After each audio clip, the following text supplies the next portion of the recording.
Surprisingly, shockingly, in a 9-0 unanimous decision, the United States Supreme Court has ordered the Trump administration to facilitate the return of wrongly imprisoned people in El Salvador, and that due process is required. Let's see this.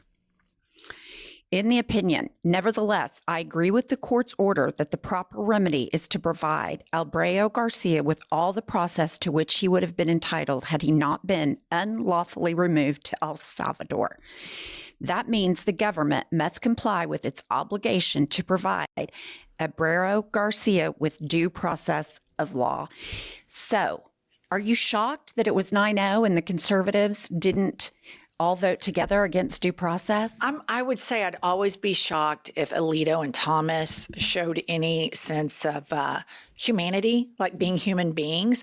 But I've read some people that are somewhat critical of this opinion saying that they just said facilitate. They used the word facilitate, and that it wasn't an immediate, demand by the Supreme Court. So some of the legal scholars I've read this morning tend to think that there is a little bit of ambiguity in this order, despite it being 9-0, and that the Trump administration would consider this a victory. So I don't know what to make of it. Well, I completely agree with you. They could have said you have to immediately return him, but they did not. But what gives me hope on this is that the lower court, who originally provided the injunction that he not be deported, is going to be in charge of his return. And I believe that the only way they can get Alito and Thomas onto it is to say facilitate.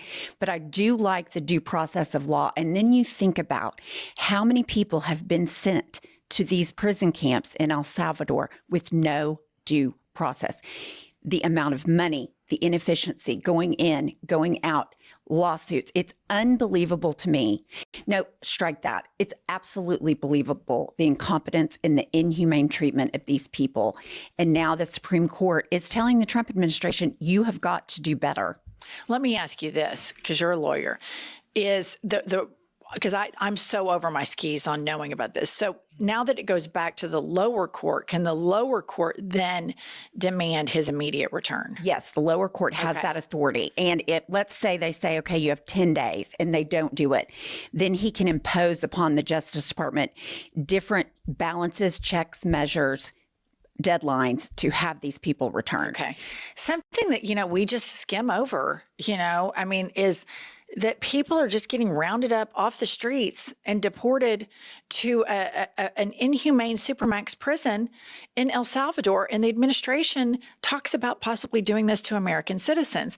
So, I hope that the Supreme Court continues to fight for their independence and for democracy, because this is just such a dangerous road that we're down, all for a movement, a personality cult behind this, really gross propagandist, Donald Trump, who's just wrecking everything because he's a broken man.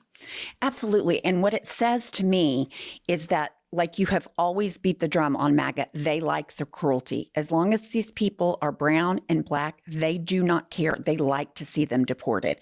So I'm happy to see the Supreme Court do this. We're not there yet, but we're moving forward. Okay. In another, just absolutely, the incompetence of Pam Bondi and the Justice Department.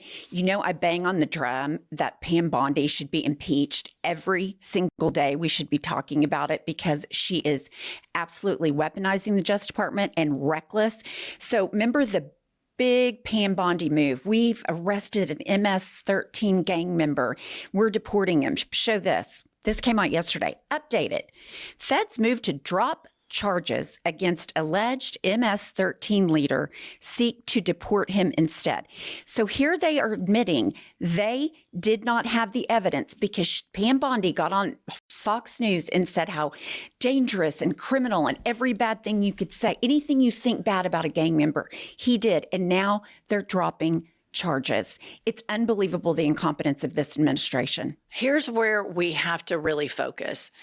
Pam Bondi is not necessarily an attorney general.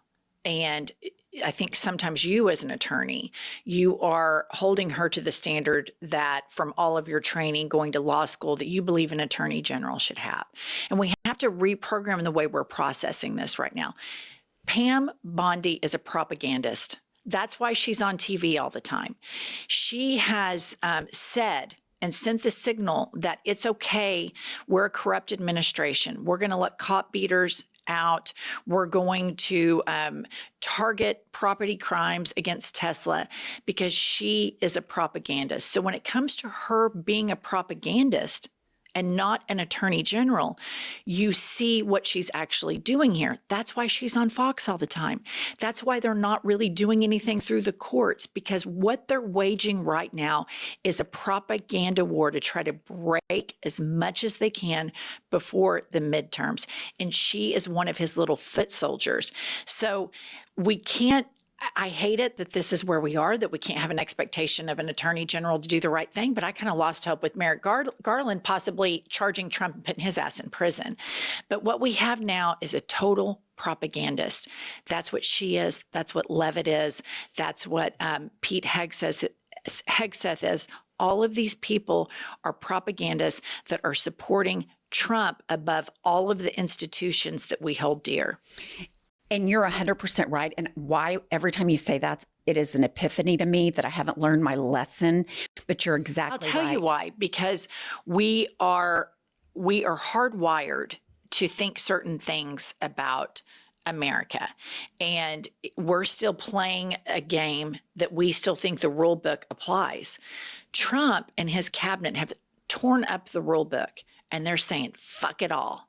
Let's burn it all down. And so we keep arriving with the way that we think the government should work. And it no longer works that way. So that's why, if you think about what they did during Biden's administration, how they just beat the shit out of him, Sleepy Joe, blah, blah. Well, he was really passing massive legislation. It was a really successful presidency. He just didn't take his victory tour like a propagandist would.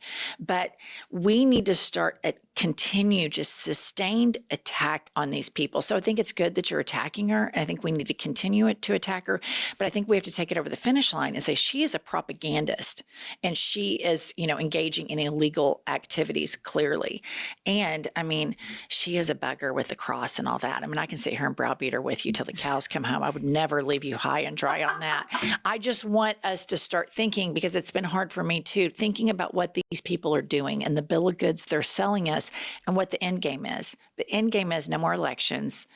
Trump's installed, statues of him all over the place. He's on, money. It's just nauseating to think about. So while she wears her little Christian cross, all she's doing is worshiping Trump. Well, when you mention cabinet meeting and propaganda, it brings me to my next point. Yesterday, we saw in the cabinet meeting all of these secretaries. Oh, Trump, you are the greatest. You're 5D chessing it. You're the art of the deal. Just like the most ridiculous bullshit you've ever seen in your life. And then now we have the Midas touch explained it quite well, exactly what was happening that made Trump go back down from the tariffs. The euro and the yen are surging. The U.S. dollar is failing. Stock futures are crashing. The bond markets are imploding. And the 10-year Treasury yield soaring. So it is not 5D chess. Oh, Trump, you got the one guy yesterday saying, oh, every country wants to negotiate with you. Everyone's coming. That is a lie. Yeah. And you know how we know it's a lie?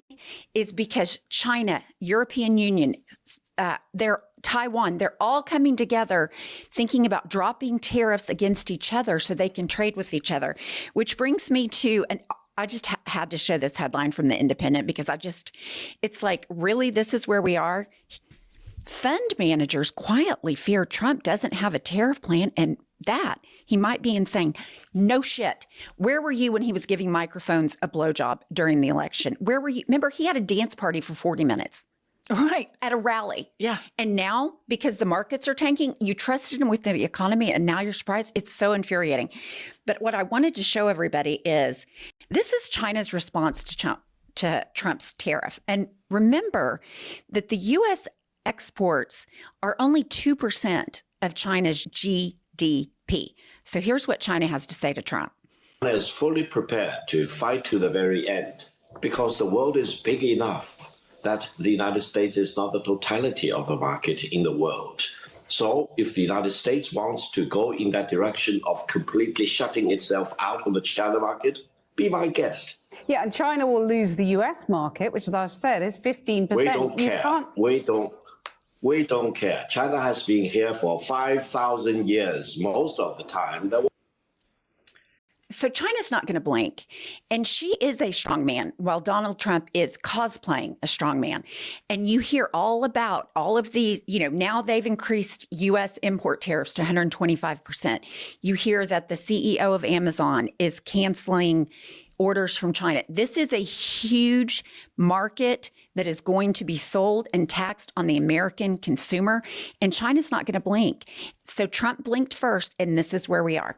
Well, and Trump has intentionally broken the economy with zero plan other than Peter Navarro, who had to make up and fabricate an expert because his ideas didn't exist, because they weren't tested and proven. So he made up an expert.